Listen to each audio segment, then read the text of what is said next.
মাঠে প্রাইম ব্যাংকের বিপক্ষে বোলিং করছে মোহামেডান, আর বাউন্ডারি লাইনের বাইরে যেন প্রাইমের খেলোয়াড়দের ভিড় জমে গেছে। তামিম ইকবাল ফোনে কিছু একটা দেখছেন, সাব্বির রহমান করছেন একই কাজ। সেই ফোন আবার দেখাচ্ছেন বিপক্ষ দলের ক্রিকেটার কামরুল ইসলাম রাব্বিকে। পাশেই ম্যাচ অফিসিয়ালের সাথে কথা বলছেন প্রাইমের কোচ মোহাম্মদ সালাউদ্দিন। বুঝতে বাকি নেই মাঠের বাইরের পরিস্থিতি বেশ উত্তাল। এদিকে মাঠে থাকা ব্যাটার মুশফিকুর রহিম বাউন্ডারি লাইনের পাশে এসে দাঁড়িয়ে আছেন, কিন্তু মাঠ ছাড়ছেন না।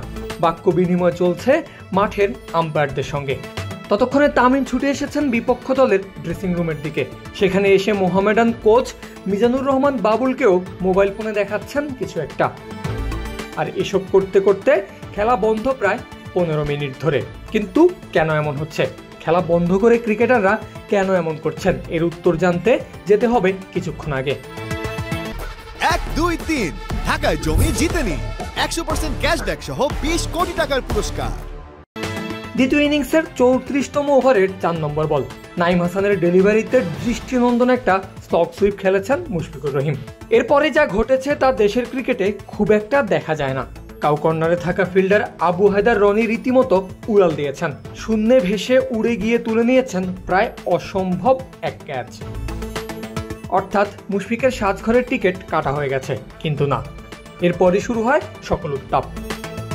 কারণ একটু ভালো করে লক্ষ্য করলে দেখা যাবে রনি ক্যাচ তুলে যখন উঠে দাঁড়াচ্ছিলেন তখন তার পা বাউন্ডারি লাইন স্পর্শ করেছে।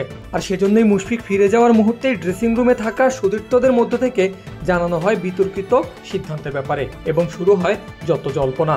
যে কোনো ব্র্যান্ডের সচল অথবা অচল টিভি এক্সচেঞ্জ করে নতুন ওয়ালটন টিভিতে পাবেন সর্বোচ্চ 20,000 টাকা পর্যন্ত ডিসকাউন্ট। ওয়ালটন। এক পর্যায়ে মাঠের আম্পায়ার বেরিয়েছেন, কথা বলেছেন তামিম ইকবালের সঙ্গে। আর বারবার করে তামিম মোবাইল ফোনে যা দেখাচ্ছিলেন তা যে রনির পা বাউন্ডারি লাইনের লাগা দৃশ্য ছিল সেটা অনুমান করাই যায়।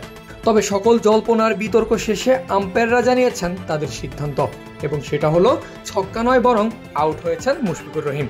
ফিরেছেন 12 বলে 10 রান করে। প্রায় 20 মিনিট পর আবারও শুরু হয়েছে বোলিং। তবে থেকে গেছে একটা প্রশ্ন, সেটা আউটের সিদ্ধান্ত আসলেই কি বিতর্কিত ছিল?